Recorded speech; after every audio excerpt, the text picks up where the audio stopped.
Welcome to the Holmesian Voice. Let's get started. Sherlock Holmes and the Conspiracy of the Silver Iris Chapter 1.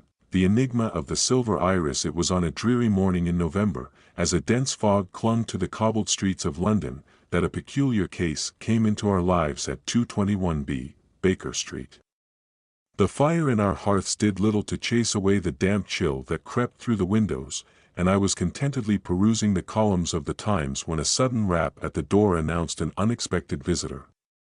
Holmes, stretched languidly on the sofa with his pipe between his lips, raised an eyebrow at the sound but made no move to rise.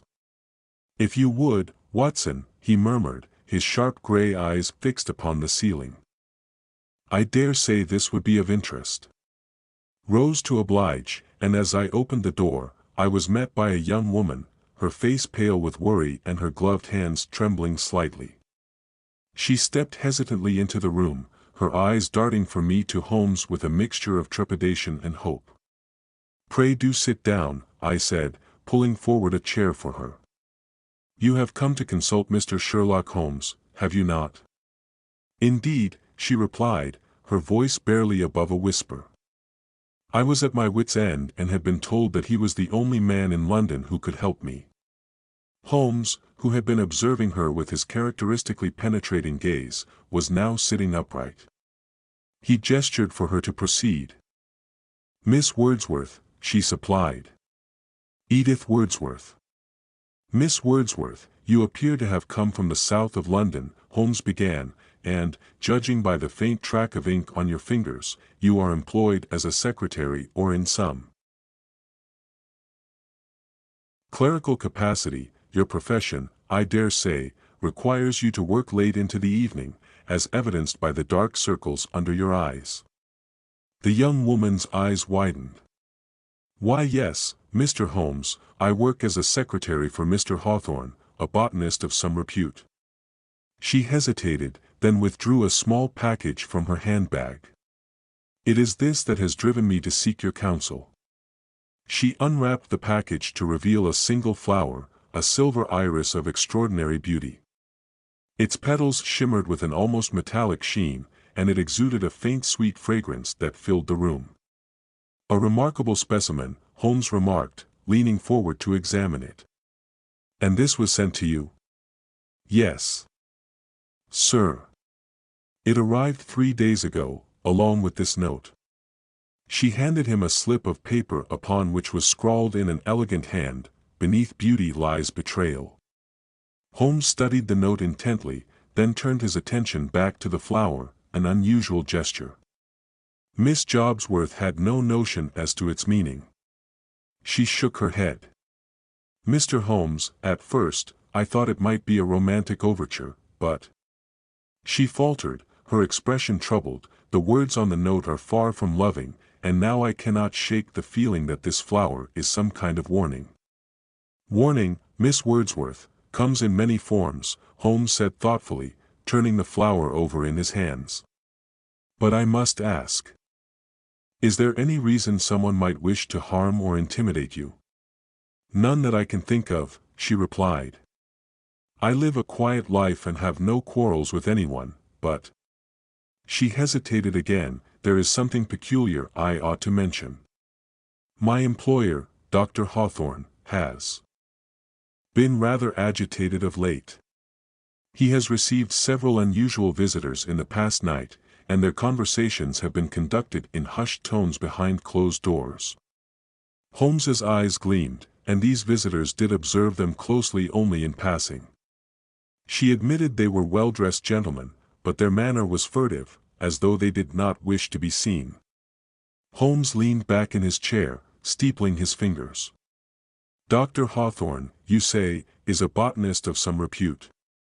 What field does he specialize in?" "Exotic plants." She answered, "He has a particular interest in rare flowers from the East and South America. The silver iris, in fact, is one of his prized specimens," said Holmes, his tone sharpening. "So this flower may not be as innocuous as it appears. Tell me, Miss Jobsworth, has Dr. Hawthorne expressed any concern about theft or rivals?" He said last week he discovered that one of his rare orchids had gone missing, and he was quite distressed about it, but he refused to notify the authorities, saying that it would draw unwanted attention. Holmes nodded, his expression inscrutable. This matter warrants further investigation. Watson, fetch my magnifying glass, if you please. I retrieved the instrument, and Holmes subjected both the flower and the note to a meticulous examination. He sniffed the flower, then held it to the light, looking at the faint traces of pollen on its petals. He scrutinized the note, his brow furrowing as he detected something on its surface.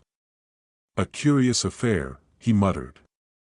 "The ink is of a type commonly used in official correspondence, and there are minute indentations on the paper, suggesting that the writer pressed heavily while composing the note. As for the flower, its provenance is evident, but the question remains, why send such a spew and to what end?" Miss Farnsworth's anxiety seemed to deepen as Holmes spoke. "Do you believe I am in danger, Mr. Holmes?" "It is too early to say," he replied, "but I shall endeavor to uncover the truth. For now, I advise you to remain vigilant and report any further developments to me immediately." As she rose to leave, Holmes added, "And Miss Jobsworth, take care not to share the details of this matter with anyone, not even your employer. Discretion may prove to be your greatest safeguard." After she departed, Holmes turned to me with a look of quiet satisfaction. "Well, Watson, what do you make of it?" "A peculiar business," I admitted, "but I fail to see the connection between the flower and Miss Wordsworth's employer." "Ah, but the connection is there, I assure you," Holmes said, lighting his pipe. "The silver iris is no mere trinket. It is a deliberate message, one calculated to elicit fear or provoke action. The question is, who sent it and why?" As he spoke, his eyes gleamed with the fire of a man who had caught the scent of a trail. I knew then that this case would lead us into yet another labyrinth of intrigue, where danger and deception lurked at every turn.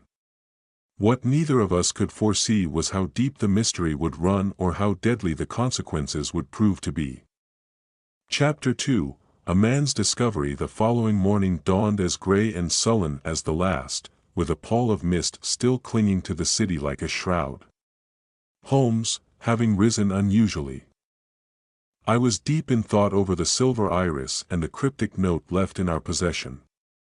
I had barely begun to speculate aloud about Miss Wordsworth's peculiar visit and Mrs. Hudson entered bearing a telegram.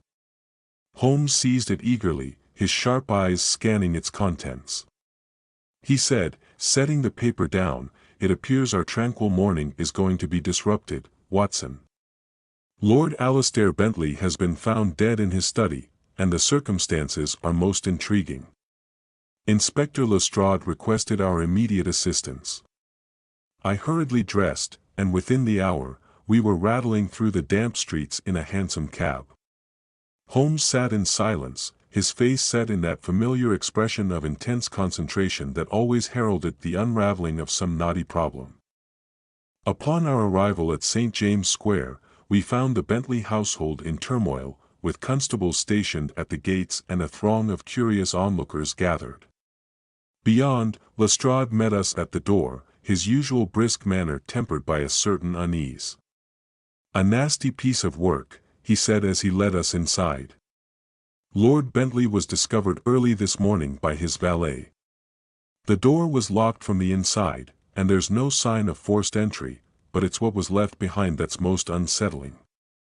We were ushered into the study, a richly appointed room with dark wood paneling and shelves lined with leather-bound volumes, where the body of Lord Bentley lay slumped over his desk, his head resting on a blotter stained with blood. Holmes stepped forward immediately, his keen gaze sweeping the scene.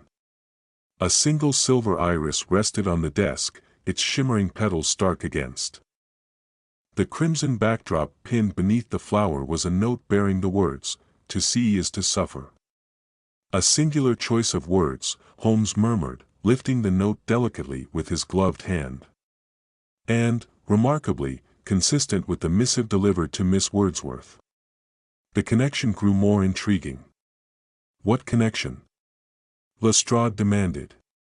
Is this not simply the work of some lunatic with a penchant for flowers? Holmes ignored the question, his attention fixed on the desk. He bent to examine a small broken object lying, near the body, the remnants of a wax seal, its edges still clinging to a fragment of parchment. An interrupted correspondence, perhaps, he mused.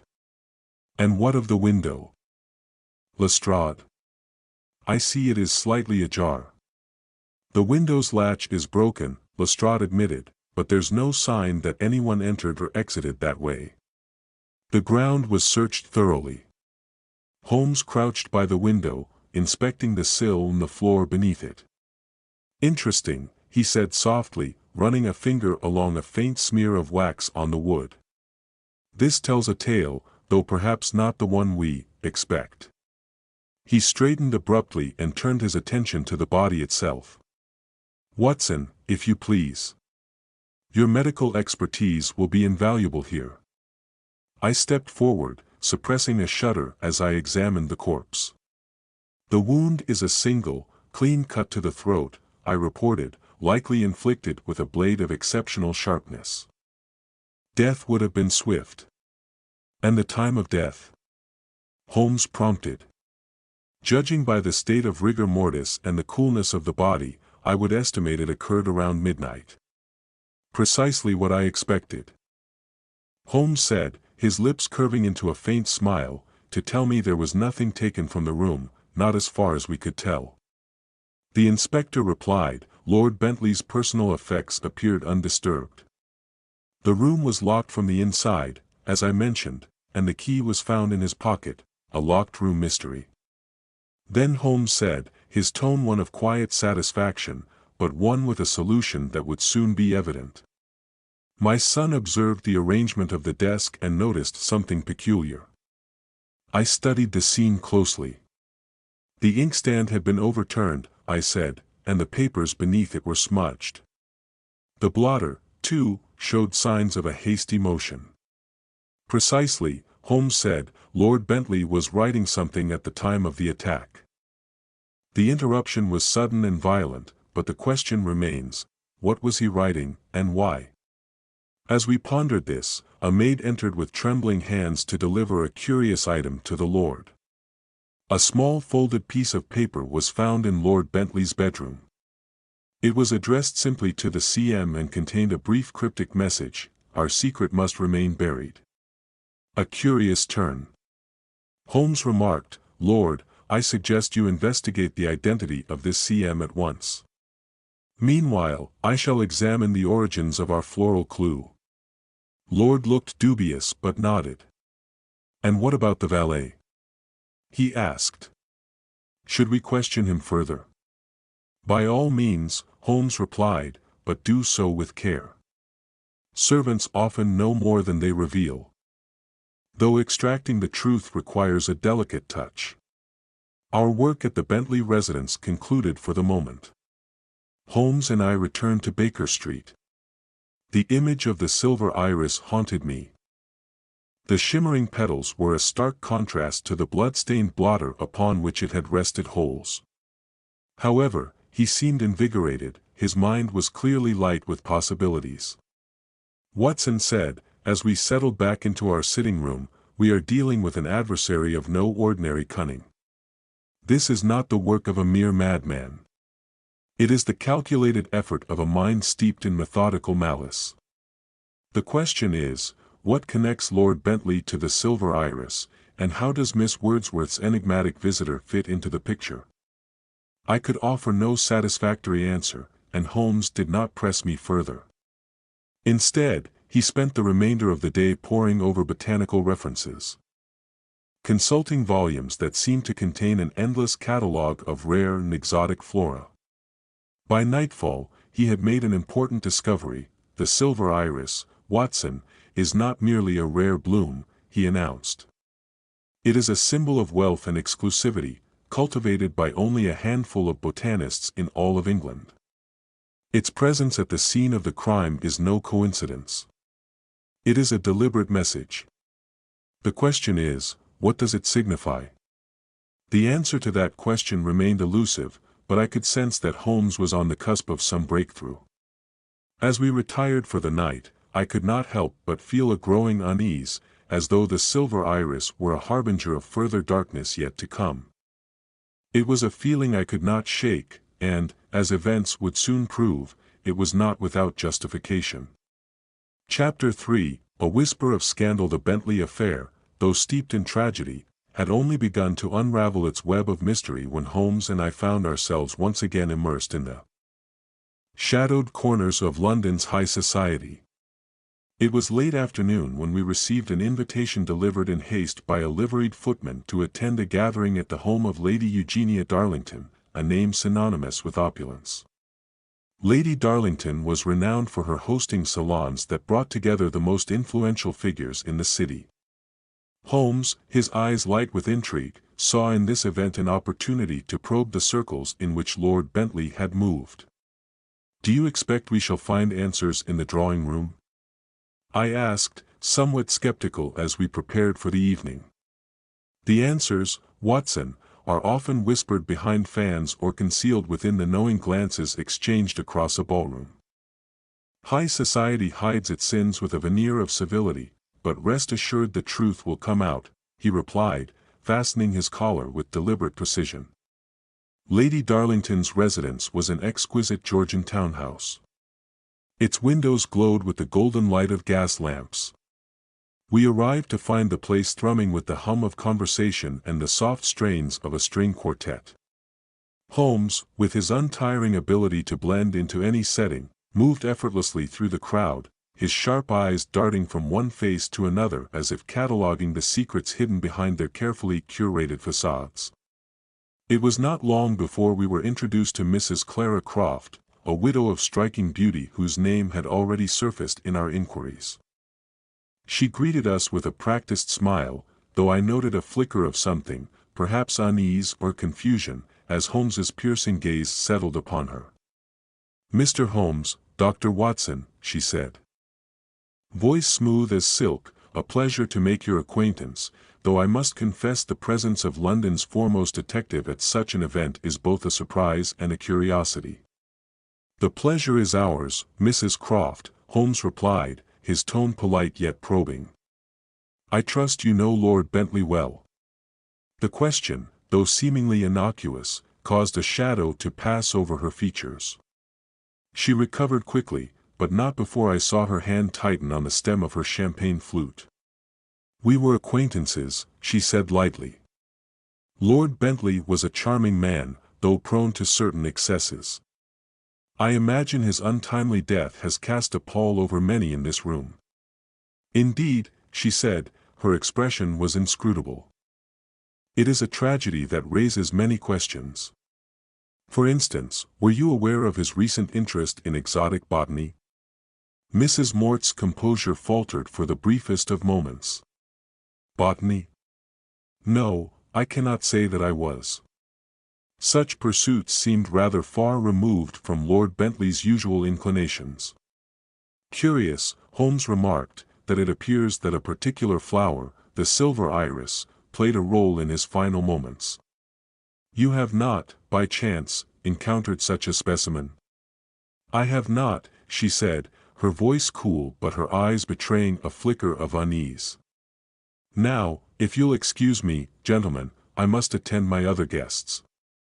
As she departed, Holmes turned to me with a faint smile. "Did you notice her reaction, Watson?" It was as if she were caught in a sudden draught. Mrs. Croft is a woman accustomed to veiling her thoughts, yet even she could not entirely conceal her discomfort at the mention of the silver iris. "Do you believe she is implicated?" I asked. "Too early to say," he replied, "but she is certainly entwined in the threads of this mystery. Let us observe her further." As the evening progressed and Holmes's subtle inquiries revealed a tapestry of rumors and half-truths.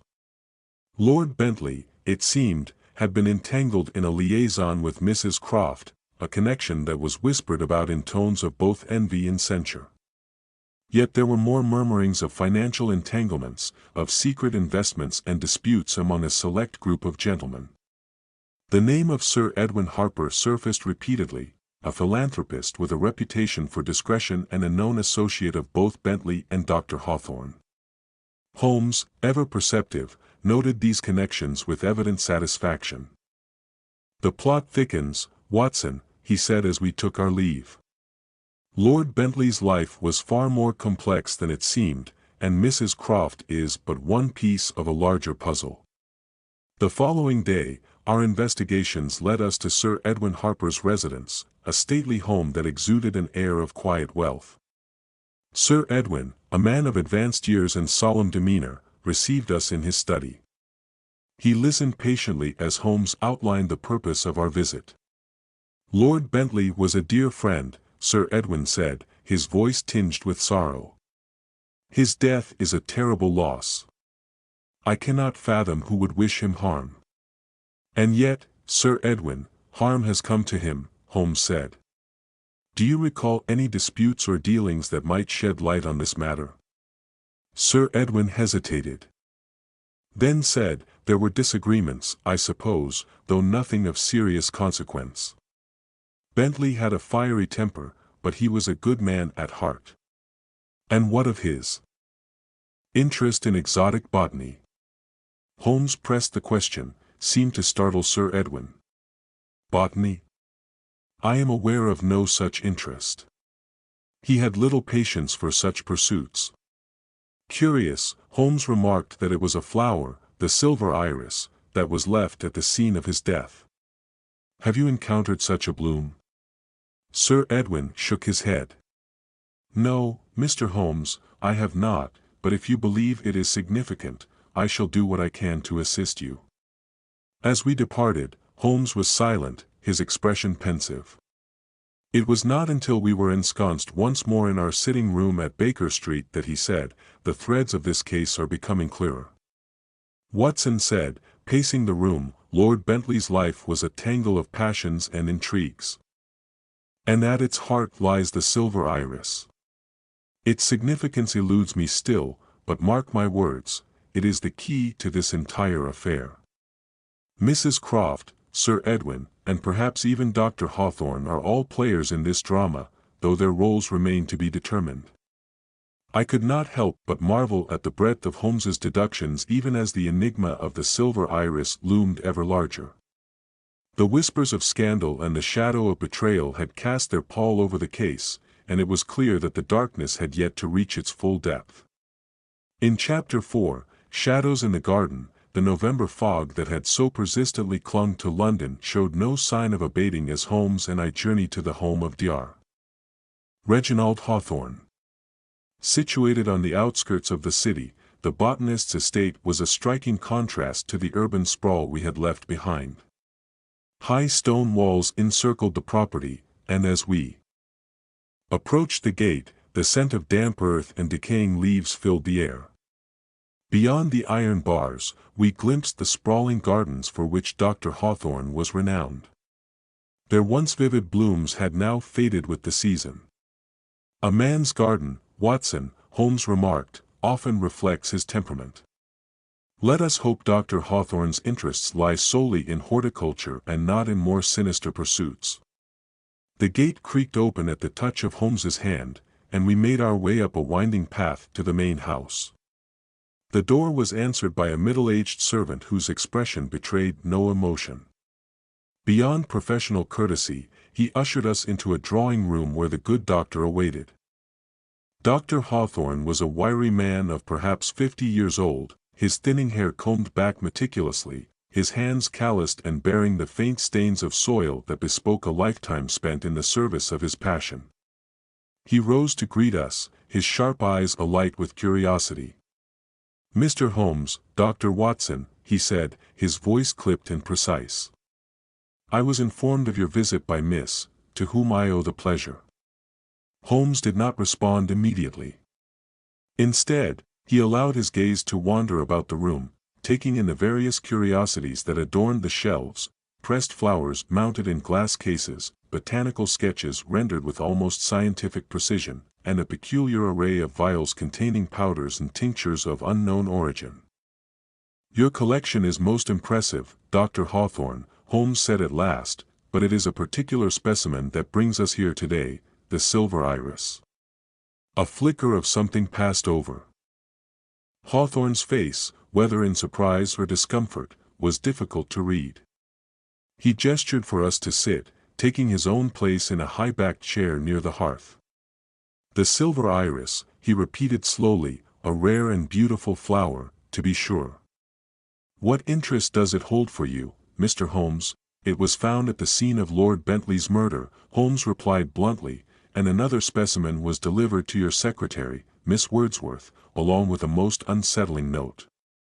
It seems your prized bloom has become entwined in a web of intrigue. Hawthorne's fingers tightened on the armrests of his chair. I can assure you, Mr. Holmes, that I had no part in such affairs. The silver iris is a delicate plant, one that requires great care to cultivate. I have only a handful of specimens, and they are kept under lock and key in my greenhouse. Perhaps you would permit us to inspect the greenhouse? Holmes asked. Hawthorne hesitated, then rose. Very well. Follow me. We followed him through the house and out into the garden. The greenhouse stood at the far end of the property, its glass panes streaked with condensation. Hawthorne unlocked the door with a heavy iron key, and we stepped into a world of verdant life. Exotic plants from every corner of the globe crowded the space, their vibrant colors and heady aromas creating a disorienting effect. Here, Hawthorne said, leading us to a corner where the silver irises stood in a row of neatly arranged pots. Their metallic petals glimmered even in the dim light, a testament to their unnatural beauty. Holmes crouched to examine them more closely. He took a small lens from his pocket his pocket studying the soil, the leaves, and the faint markings on the pots. Then, after several minutes, he straightened. I notice you use a rather distinctive soil mixture, Dr. Hawthorne, he said. A combination of loam, sand, and peat moss, is it not? Hawthorne nodded. It is a blend I developed specifically for the silver iris. It mimics the conditions of its native habitat. Curious, Holmes murmured, for I found traces of this same mixture on the windowsill of Lord Bentley's study. The doctor's face darkened. Are you suggesting that I suggest nothing, Holmes interrupted. I merely observe. Tell me, Dr. Hawthorne, have you had any recent visitors who might have shown an unusual interest in the silver iris? Hawthorne's eyes narrowed. There was one, he admitted. A man claiming to be a collector of rare plants. He was persistent in his desire to purchase a specimen, but I refused. The silver iris is not for sale. And this man, did he leave his name? He called himself Mr. Graves, Hawthorne said, but whether that is his true name, I cannot say. There was something unsettling about him. His interest in the flower seemed almost obsessive. Holmes exchanged a glance with me, his expression thoughtful. One final question, Dr. Hawthorne. Have you experienced any thefts or disturbances in your greenhouse? Hawthorne hesitated. A week ago, one of my orchids went missing. It was an unusual specimen, but not as valuable as the silver iris. I assumed it was a simple act of vandalism. Assumptions, Dr. Hawthorne, are often the enemy of clarity, Holmes said. I thank you for your time and your candor. Watson, I believe we have learned all we. Here, as we made our way back to Baker Street, I could see that Holmes's mind was already at work piecing together the fragments of the case. The name Mr. Graves and the missing orchid had added new dimensions to the mystery, though their significance remained elusive. What do you make of it, Holmes? I asked as we stepped into our sitting room. Dr. Hawthorne is a man of science, but he is not without his secrets, Holmes replied. The traces of soil on Lord Bentley's windowsill and the mention of this mysterious Mr. Graves suggest that the silver iris is more than a mere flower, it is a symbol, Watson, one that points to a deeper conspiracy. The theft of the orchid, too, may prove to be a thread worth following.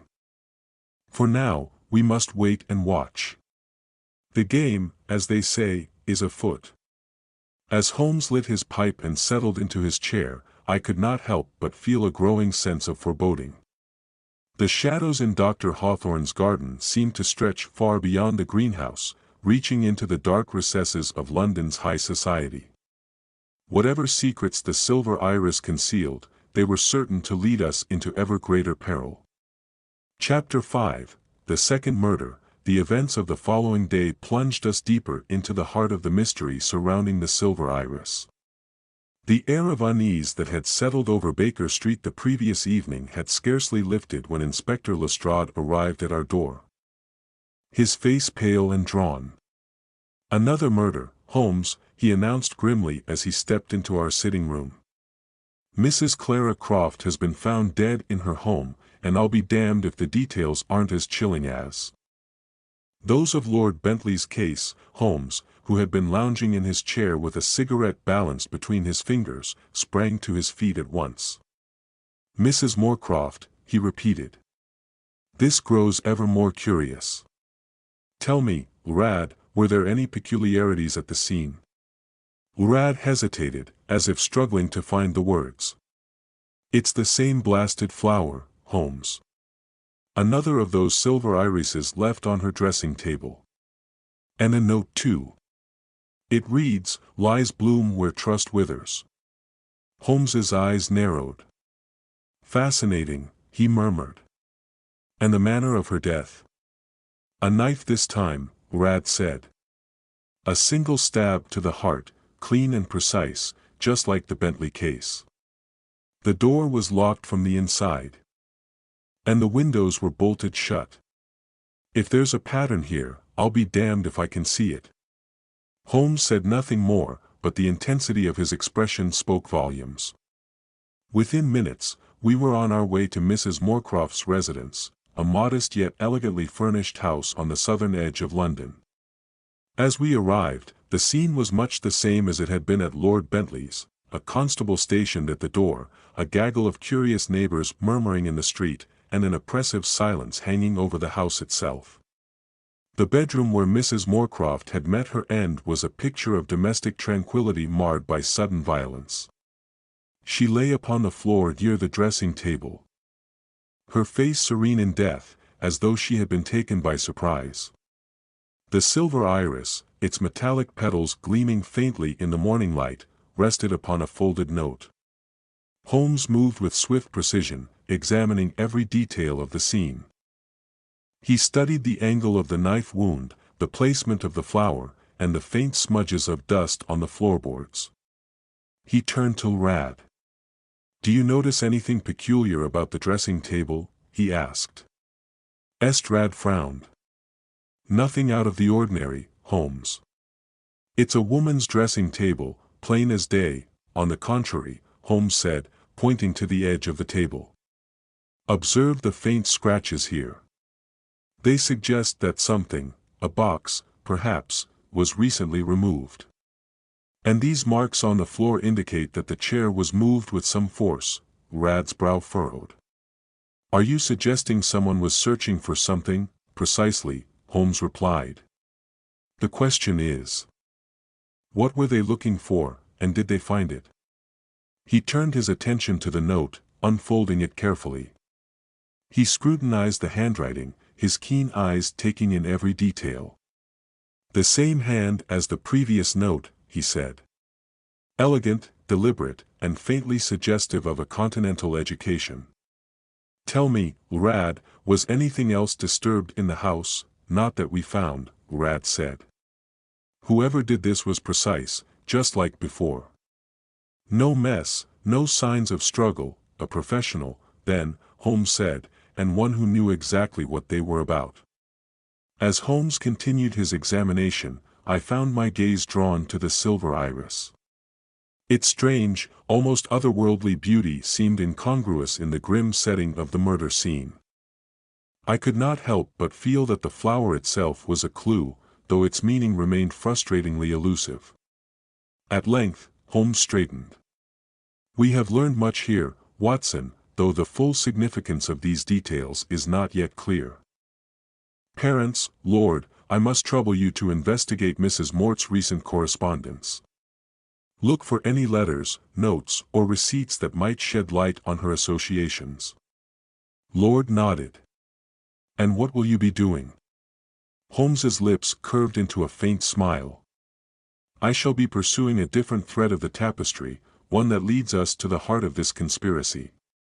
Come, Watson, we have much to discuss back at Baker Street. Holmes's mood was one of quiet intensity. He paced the room, his hands clasped behind his back as he spoke. The murders of Lord Bentley and Mrs. Croft are linked not only by the silver iris but by the deliberate manner in which they were carried out. The locked doors, the precision of the killings, and the cryptic notes all point to a mind of exceptional cunning. Yet there is more here than mere method, there is motive. And that motive, Watson, lies in the connections between our victims. But what connection exists between Lord Bentley and Mrs. Croft? I asked. Aside from their acquaintance in high society, I can see none. Holmes paused, his gaze fixed on the window. Their connection, Watson, may not lie in their public lives but in their private dealings.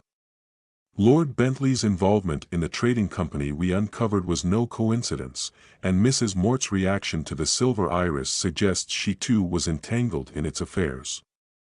The question is, what did they know, and why was it worth killing for? Before I could respond, a knock at the door interrupted us.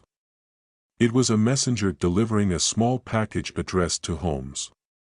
He opened it carefully, revealing a single dried silver iris pressed between the pages of an old ledger. The ledger itself was stamped with the insignia of the defunct trading company we had uncovered days earlier. Holmes's eyes gleamed with excitement as he leafed through the pages. Here it is, Watson, he said, proof of transactions that link our victims to a web of financial intrigue. These entries correspond to the names of prominent individuals, including Sir Edwin Harper and Dr. Hawthorne. It seems our trading company was more than it appeared, but what does this mean for the case? I asked. It means, Watson, that we are dealing with a conspiracy rooted in greed and betrayal. The silver iris is not merely a symbol. It is a message to those who have crossed a line, a warning or perhaps a mark of retribution. And if we are to unravel this mystery, we must follow the trail wherever it leads, even into the darkest corners of London's high society. As Holmes spoke, I felt a chill run down my spine. The case had grown far more sinister than I had anticipated, and the shadows surrounding the silver iris seemed to deepen with every step we took. Yet I knew that with Holmes's brilliance leading the way, the truth, no matter how dark, would ultimately come to light. Chapter 6, A Key to the Puzzle. It was on a particularly frigid morning, as the frost clung to the window panes of 221B, Baker Street, that the next piece of the puzzle fell into place. Holmes, having spent the better part of the night poring over the ledger that had mysteriously arrived the day before, now sat with a look of quiet triumph upon his face. His fingers drummed lightly against the arm of his chair, the only outward sign of the inner calculations that were undoubtedly taking place, Watson said, at last, breaking the silence. The hour had come to confront the shadows lurking within this case. The ledger, as you may have surmised, is a veritable map of deceit pointing us toward the nexus of this conspiracy. You have deciphered its significance then? I asked, setting down the morning paper. Indeed, within its pages lie records of financial transactions involving Lord Bentley, Mrs. Croft, and most intriguingly, Sir Edwin Harper and Dr. Reginald Hawthorne. The sums in question are vast, their origins dubious, and their destinations cloaked in secrecy. These dealings center around the acquisition of rare artifacts. And I suspect something far more perilous. Before I could press him further, Mrs. Hudson entered with a letter. Holmes took it with a nod of thanks, and as he read, his expression grew grave. This, Watson, is the final confirmation I required, he said, handing the letter to me. It was penned in an elegant yet hurried hand and bore the signature of Sir Edwin Harper. The contents were cryptic but urgent. "Mr. Holmes, I fear the truth is closing in upon us. The silver iris is more than a symbol, it is a death knell for those who know too much. I beg you, come to my residence at once. I shall explain all." A plea for aid, I observed. "Do you believe Sir Edwin's fears are genuine?"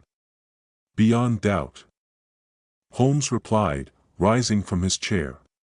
"He is a man accustomed to control, yet his letter reveals desperation. We must not delay." Within the hour, we arrived at Sir Edwin's stately home, where a somber butler led us to the study. Sir Edwin stood by the window, his hands clasped behind his back and his posture rigid with tension. He turned as we entered, his face lined with worry. "Mr. Holmes, Dr. Watson," he said, his voice heavy, "thank you for coming. I confess I find myself in a most precarious position." "You fear for your life," Holmes said, "a matter of fact and with good reason, but before we address your safety, you must tell us everything you know." Sir Edwin hesitated, then nodded. "Very well.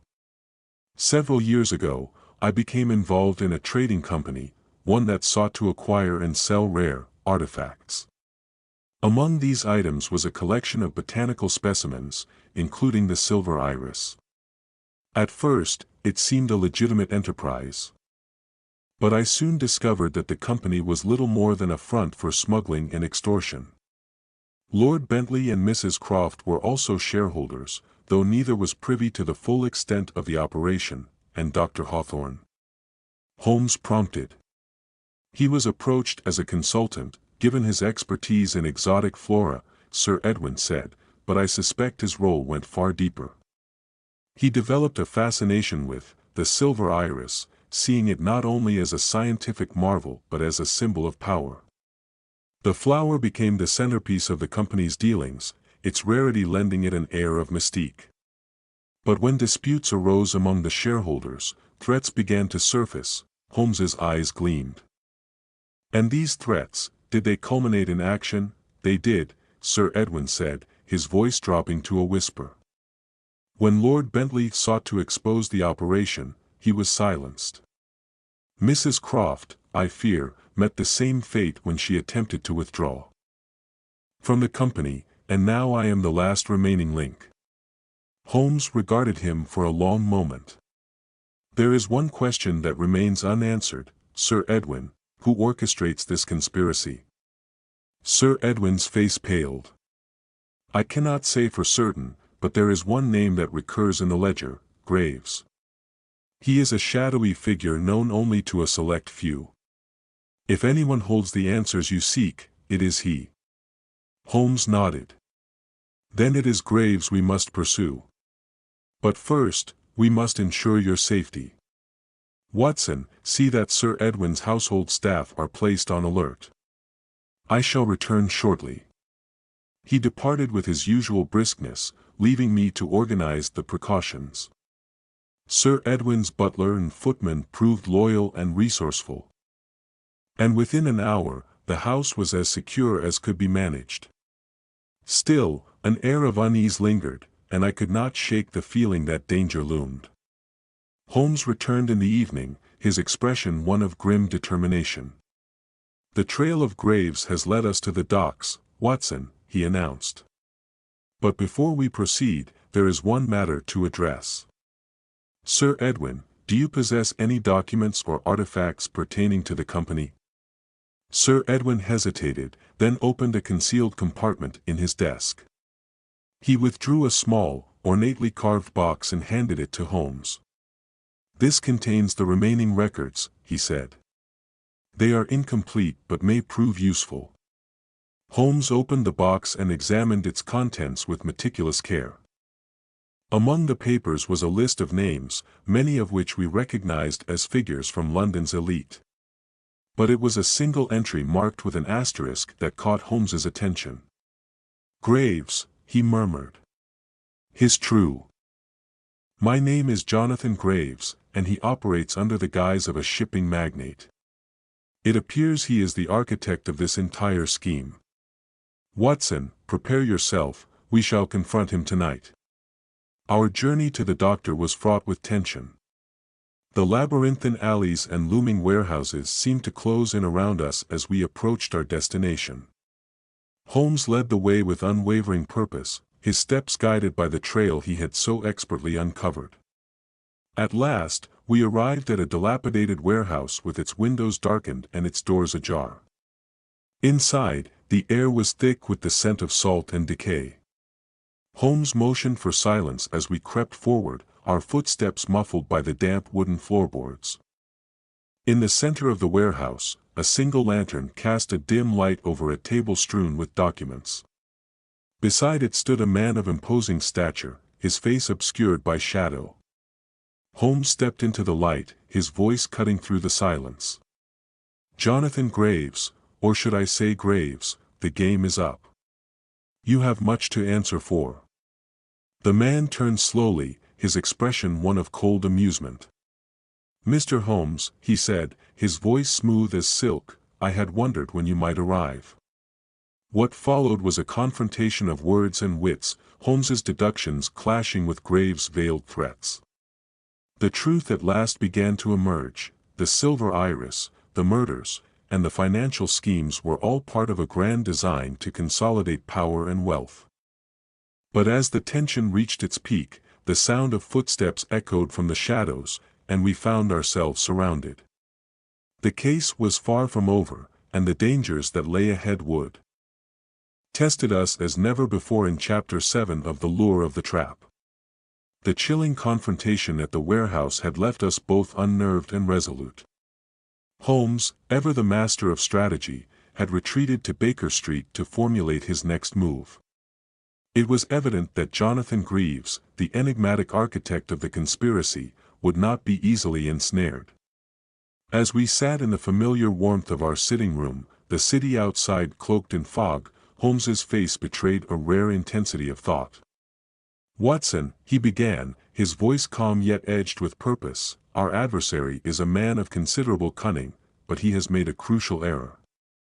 He believes himself beyond the reach of justice. That arrogance, my dear friend, shall be his undoing." "And how do you propose to trap him?" I inquired, eager to see the plan unfold. Holmes's lips curved into a faint smile. "By exploiting the very symbol he wields so arrogantly, the silver iris. It is both his calling card and his Achilles heel. We shall create an illusion, Watson, a ruse so compelling that Greaves will have no choice but to reveal himself." Over the next few hours, Holmes outlined his plan with meticulous detail. The newspapers were to carry a carefully planted story, one that would suggest a witness to the murders had come forward and was prepared to provide damning testimony. This fictitious witness, a merchant by the name of James Carter, would be staying at a secluded manor on the outskirts of London under police protection. It was a gambit fraught with risk, but Holmes was confident that Greaves, desperate to silence any loose ends, would take the bait. By nightfall, the trap was set, though initially